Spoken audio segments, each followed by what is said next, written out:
always as an MVP contender in that league, always in the top 5 in the league. He's 33 years old. He's played for 11 years, so he says experience is what he brings to the table. He played for Memphis State University and played with Steve Francis in junior college. Miko?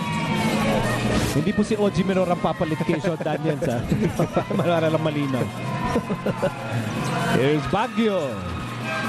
Yeah, Baguio's been very quiet in this game. Good hustle by Kelly Williams. Alapag. 4-3. Yes, sir! So right now, it seems that the entire Alaska Aces team is quiet, and they're being quieted by the guns of Jimmy Alapag, Mac Cardona. Right now, parang yung unit on the floor sa Talk and Text, everyone contributing for the cause. Almost a turnover, and it is. And here's Cardona on the move. Cardona drop pass. A good anticipation by Baguio. But this is a big 19-point lead for the Tropang Texters. Game 1 was a rout in favor of the Aces. Game 2 and 3 were close. But here in Game 4, Talking Text blowing this game wide open here in the third quarter. That's because of another unanswered run by Talking Text, which is a 10-0 run in the span of only 2.5 minutes. Ito tahimik, ha? Diamon Simpson, haven't really heard much from him, especially after a very solid first quarter.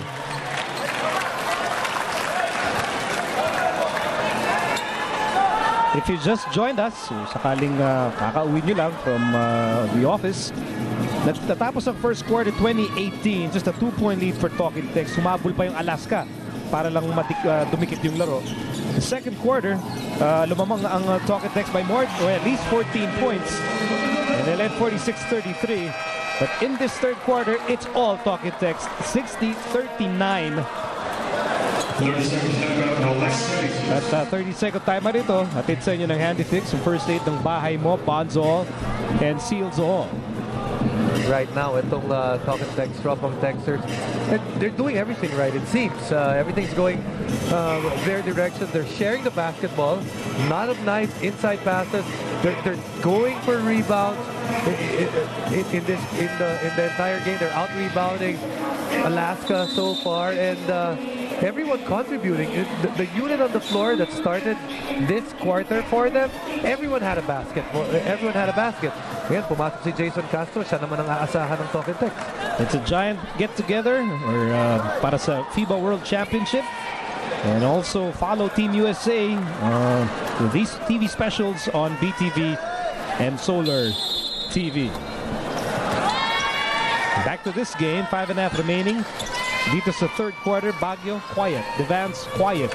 And you might say the entire Alaska team has been really quiet, especially here in the second half. Devance. 9 to shoot. Devance still has the ball outside Baguio. Here's Devance on the move. Shot knocked out to 2. And a miss by Joe Devance. Here's Castro. As we hit the 5-minute mark of the third quarter. De Ocampo. Yun yung tapik galing kay Shawn Daniels. But the ball will go out of bounds in favor of Alaska.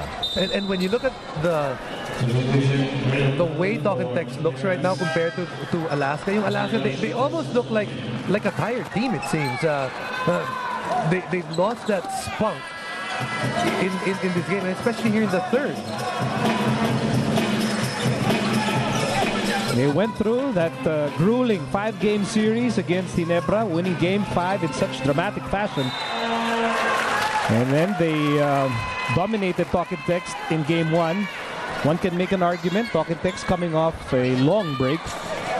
That might have been a factor. I think you can argue that they had a long break. That is undisputable. But whether or not that affected Talking Text's performance, of course, is up for debate.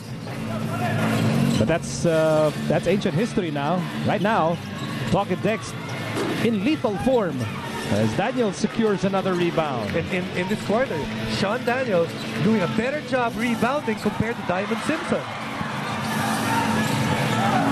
And now we're beginning to see that crisp ball movement that Talking Text so effectively used as part of that 13-game winning run back in the elimination round. Ugnatan. And Ugnatan will score at sa wakas. May nakapunto sa dito sa Alaska. First 2 points para kay Reynald Ugnatan. It seems like Alaska's working its way back. In the first half, their bench was unable to produce for them, and that's why they got into this big hole. Right now that they're ready in this big hole, Coach Tim hoping that this bench will do the opposite of what they did in the first half. So under 4 minutes to go in the third. At malaki-laki ang kailangan habulin dito ng Alaska. They have the ball, toss, looking at Fonacher and now Tenorio. Tenorio attacks. Drop pass, Ugnatan. Oh, short. And Cardona is headed home. Where's he going? Where's Cardona going? But that's the kind of energy that Talking Text has in this ball game. Positive energy, guys diving for loose balls and going up 4 rows up just to get a chance at that basketball.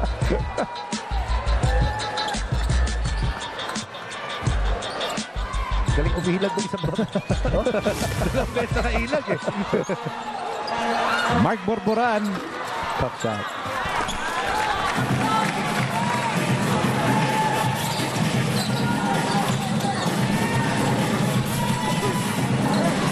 Here's Castro.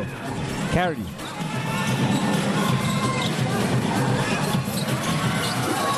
Kelly Williams with a miss, but there's a loose ball foul that will go against Talking Text. Oh, wait a minute, it's a violation.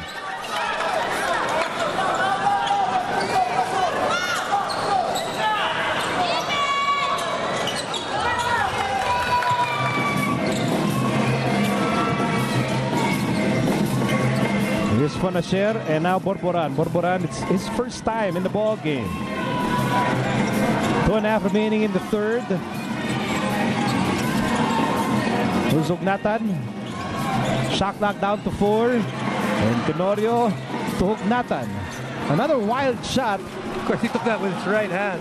And here's Castro on the move. Castro! No! Almost, but not quite.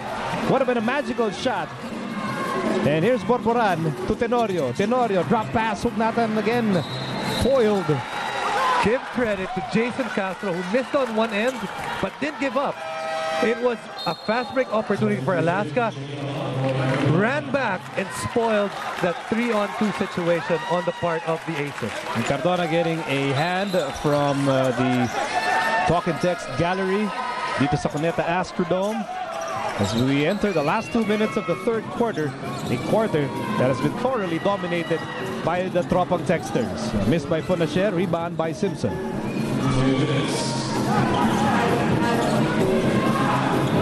Lots of time to shoot para sa Alaska. And here's Simpson. Almost like you almost feel that Alaska has to give Diamon Simpson some good touches near the basket just so the rest of the guys can get their confidence back, because ngayon it seems that the entire 5 guys on the floor for the Aces have all struggled at the same time. Parang nakulang sa gatas.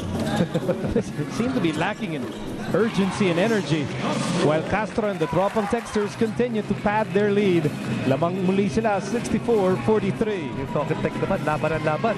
Feeling nila maubos na yung load. Kailangan sulitin na to. Of course, Talking Text facing the possibility of going down 3-1 if they lose this game. Hence the urgency, the energy. They do not have Ryan Reyes, but parang hindi halata. And if you can recall the way that they were playing during that span in which they had a long streak, it was a 13-game win streak. This is an energy team, because a lot of these players on this team, although they're name brands and players that can really put up big numbers, they're energy players. It makes such a big difference, and it has made a big difference here in the third. Castro fires. A lot of confidence in that three-pointer. Everyone fielded in by Coach Chot Reyes has contributed in today's game. Jason Castro right there had his 5th point. Even guys like J.R. Quinyan contributed in this game. Marquis also back in the first half. So total